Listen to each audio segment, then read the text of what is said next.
Summer is here, and with that, we are starting our next big project, which is a tiny house. We're taking a step further. From the last year of building a tower, we learned some few tricks and tips of how to build with wood. So we are taking it absolutely to the max step, which is to build an actual house from scratch and with a bit of a twist.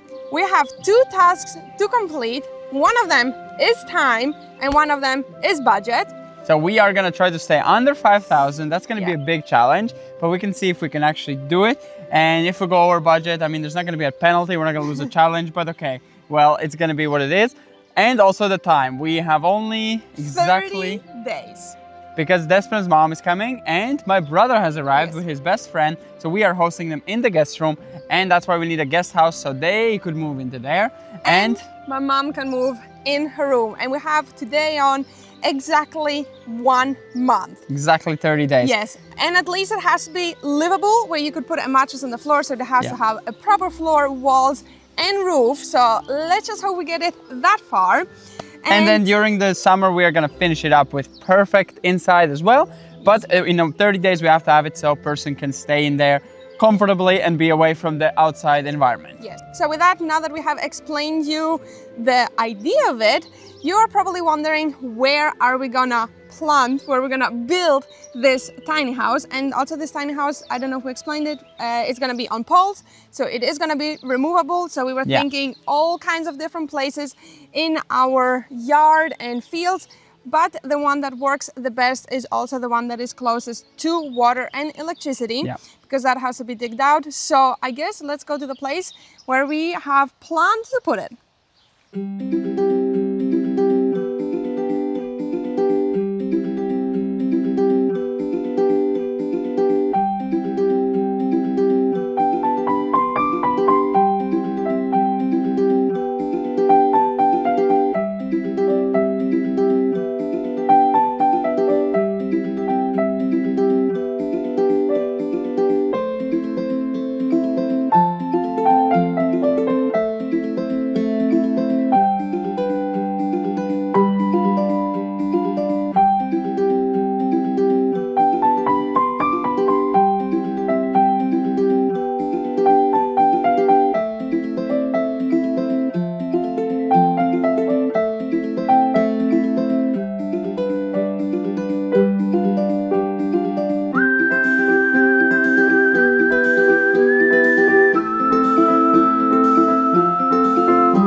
So here's the location we're gonna put it. It is a rock pile garden that someone previous owners made here, and it's kind of a useless part of the space. This is actually kind of at the entrance of our property where we come in from, next to our house. It's close to the sewage we did last year. So that's the biggest thing. We have to do it close to the water, but the worst thing is sewage. Water you can bring uphill, you can bring far away, but sewage is something that's hard. You have to have it on a slope, and you have to have it go to the tank that we have. Or you have to build a fully new sewage system, which is very expensive. So that was the biggest reason why we had to put it here. But also this rock garden is kind of a mess, and it is hard to deal with in summer because we can't cut the grass efficiently here with a lawnmower. So that is the reason why we chose this location, and I feel like this is a place where it fits the most. It has a big open space, all this gonna clear it up, so it has more than enough space for a little tiny house. Plus, it's also not blocking our view. As you can see, this side of the house is where our bathroom is and our storage room.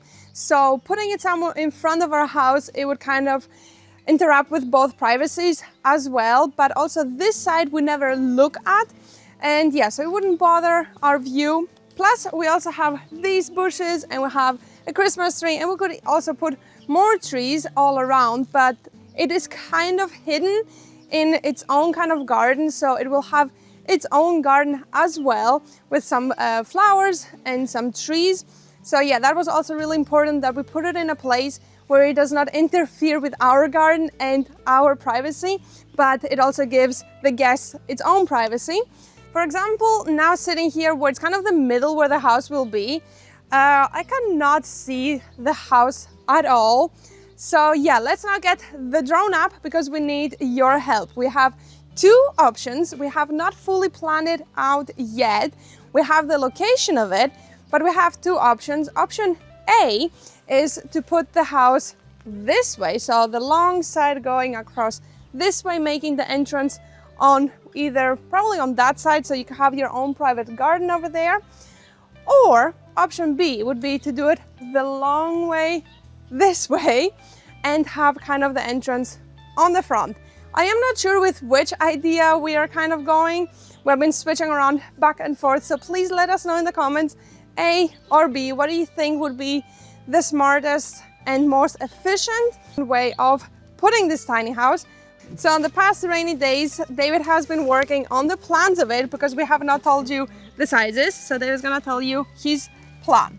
So the actual size of it's going to be 9 meters long by 4 meters wide. So this is maximum. Well, the length is not maximum, but it's the perfect biggest tiny house that you can build and legally transport it with oversized load permit. And the height of it has to be 4 meters. So that's the biggest limiting factor, is the height.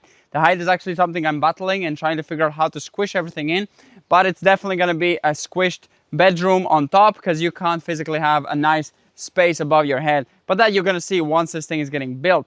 So this also is going to be an example of the work we can do, and also to start practicing how to do it, because we possibly, hopefully will build a business and build tiny homes, but we have to of course practice and have examples ready that we can show to the customers, and also so we can improve with the time. Of course, this first tiny house we would build, they wouldn't be anywhere near as expensive as a tiny house that is built by professionals, but we would get a start to squeeze ourselves into this industry and see maybe it is something we could do, because we love building and we love designing. So this might be a good opportunity for us to squeeze into it. So as you can see by all the rocks, we are sitting on quite a bit of rock, but I think it's only the front facade. In the middle it's all dirt. But this will be the hardest part, is to clear it, actually make it flat. There's loads of trees that have grown here, some of which we can actually take the saplings and replant them. We have already taken loads of sour cherries from here, but the rest I don't think we're gonna need, because that's too much sour cherries. And there is some actual trees that we can plant somewhere to make kind of like a foresty area if we want, because there's all kinds of Ayardi growing here. But yes, this is the toughest part, that we need to actually flatten it out before we can start. If this was already a flat, perfect place, we would already be digging in foundations. We would already be quite a few steps ahead. But this is the hardest part to even get started, because you need heavy machinery to do this. And then we need to, of course, dig in all the pipes, and all that needs to be digged before we can build a house. So it's all in its spots. That's going to be also a tough one. But this is just a planning video. It's just something that we are telling you that we are ready to do, and to get an idea of what you guys think in the comments down below. So let us know if this is crazy, or if it's something that you're going to be enjoying watching and actually learning from, how we can do a full house from scratch. This is something a lot of people have been asking, even with our house, to destroy it and to build one from scratch. So we're not going to do that, of course, but we are going to build a new one from scratch here by kind of modern standards, which is with wood, not with brick like the old house behind us. So hope you enjoyed this video, and we are going to see you in the next one, which is actually going to be starting to work on clearing this pile up. That's going to be hard work. Hopefully we can get it done pretty quick, because we are really running out of time and every day counts.